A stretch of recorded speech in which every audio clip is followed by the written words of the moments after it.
everybody, it's your girl D Rose, and I am back again with another episode of the Chronicles Baby. Thank you so much for joining me on today. I've already uploaded a video on the last part of the series I'm getting ready to upload, but this particular one that I'm getting ready to do is how do you know you're being taken advantage of in your marriage? That's some good stuff. Yes, we have to be armed and aware, y'all.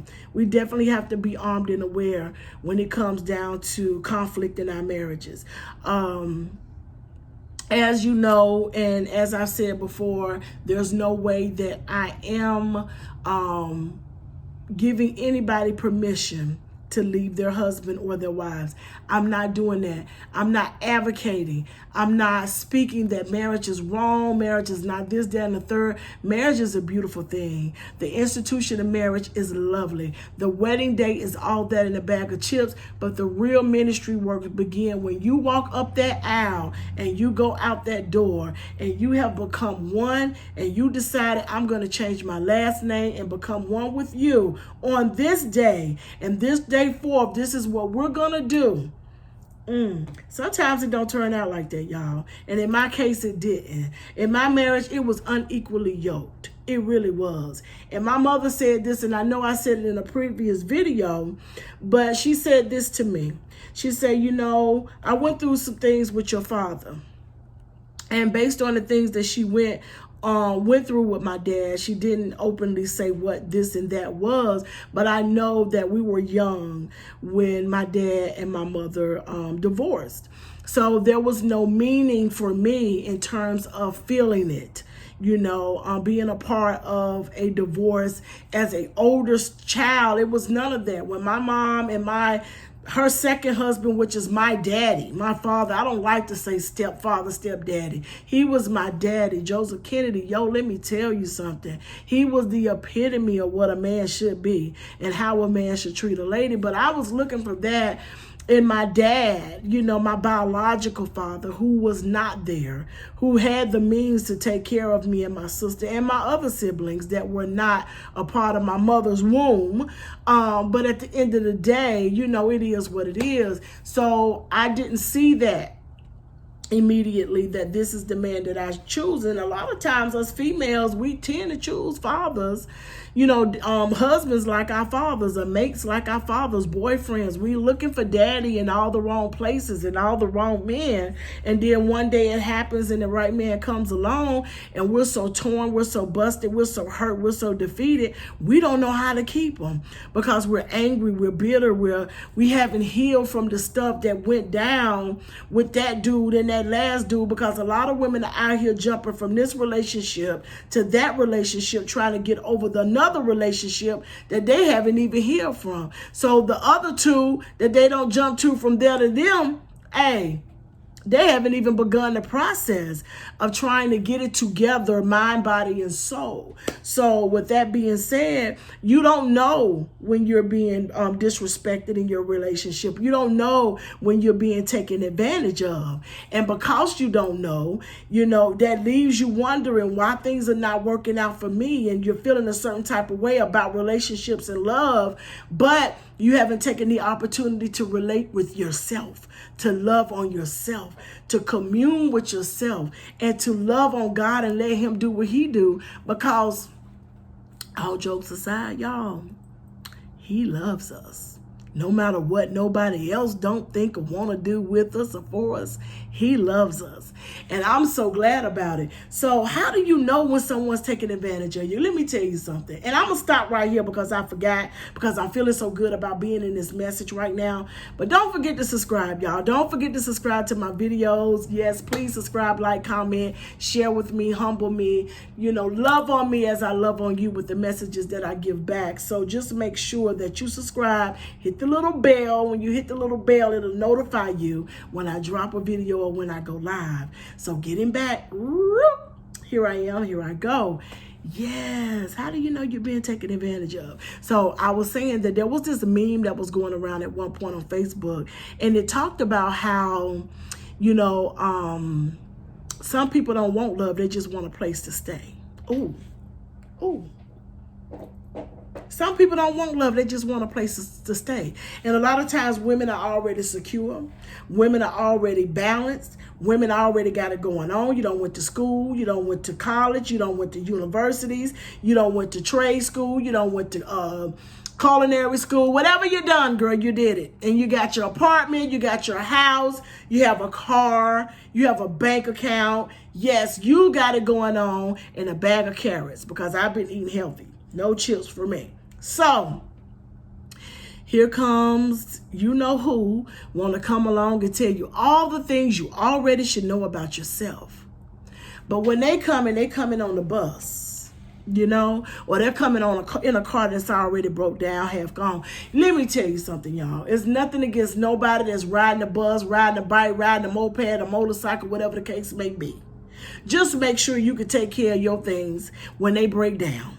Make sure that you can get in that bus, get on that bus, and pay your due when you get on there, and not ask me for no change. Listen, things happen, things come up. I got you, you got me.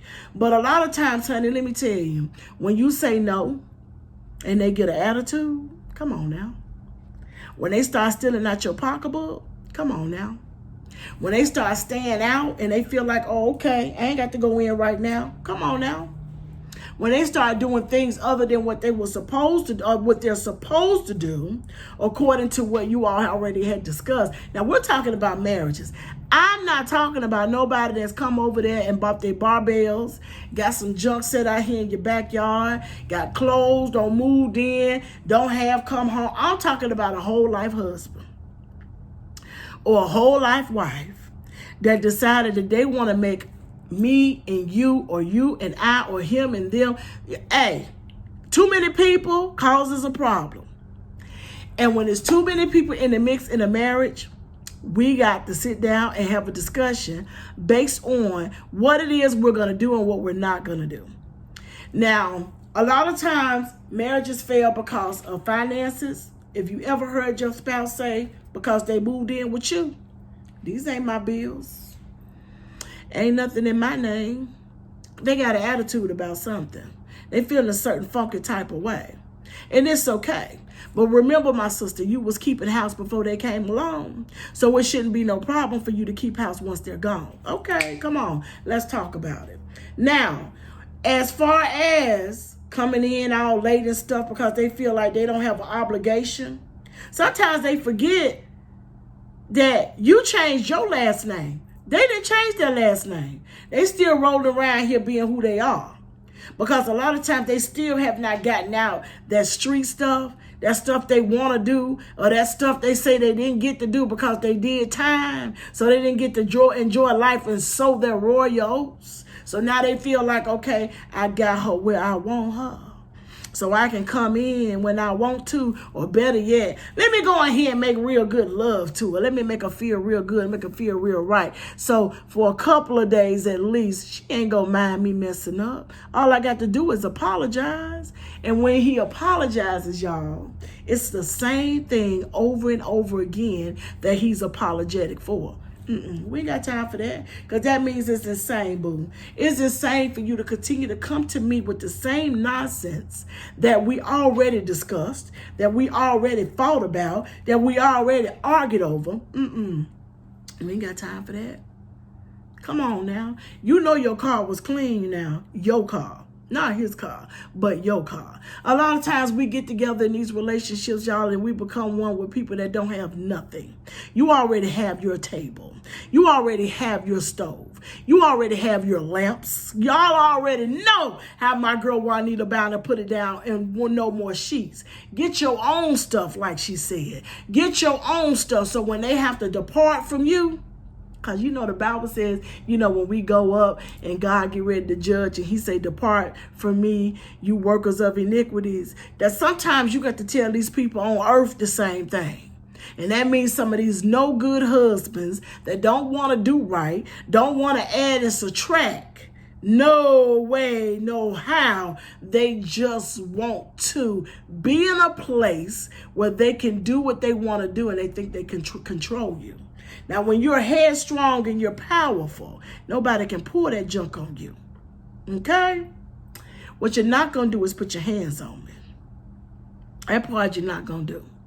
Now, no, and I thank God for that. No domestic violence in that form has happened, but I suffered verbal abuse from my husband. It's not okay, and excuse everything I'm getting ready to say because these not words of French. These are American-born words. I'm not a bitch and I'm not a hoe. Anytime your husband feel like he can call you that, he thinks it's okay. And then he thinks it's okay for him to tap you on your shoulder. Don't sound like that, but it might, because these shoulders got so tight and filled with stress that it probably sounded like that. But tap you on your shoulder and think you're going to make love to somebody that just disrespected you.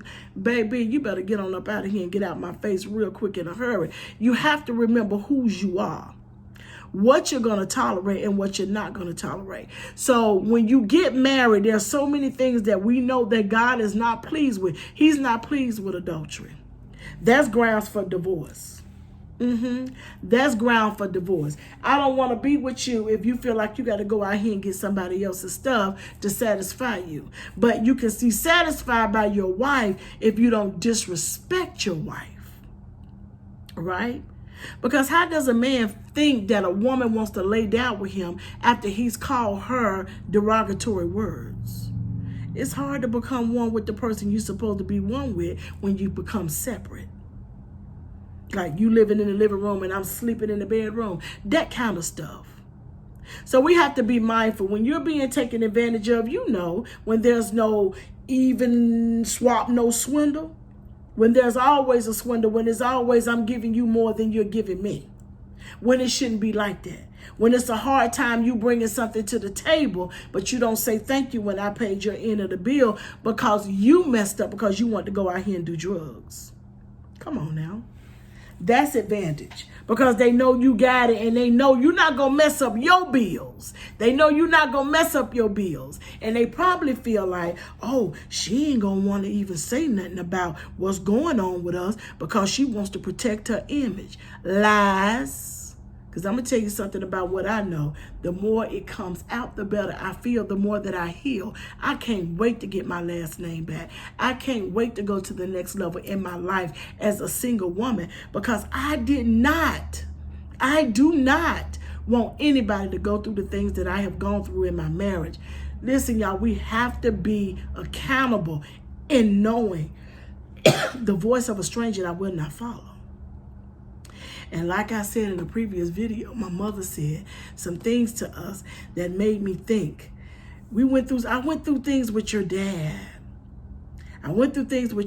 She didn't go into details.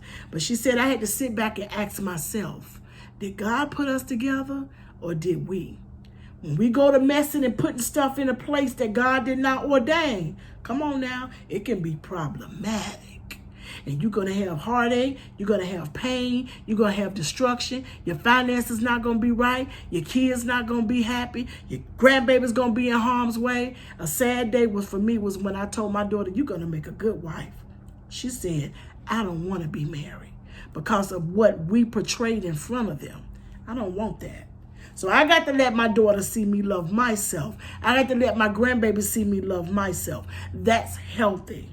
And once I become healthy enough to put myself in the place, in the space, in the arena with somebody that is meant for me, I'm going to be able to spot foolery real quick in a hurry. I'll be able to run for its run because, baby, I'm going to tell you something. I love you for real. And if anybody say otherwise, they lie. So y'all have a beautiful day. And no, I don't want you to be a sucker in your marriage. I want you to be well equipped and equally yoked and blessed because the institution of marriage is that. It is blessed. And shout out to everybody that's making it work. I love you, y'all. Thank you. Thank you. Thank you. Peace.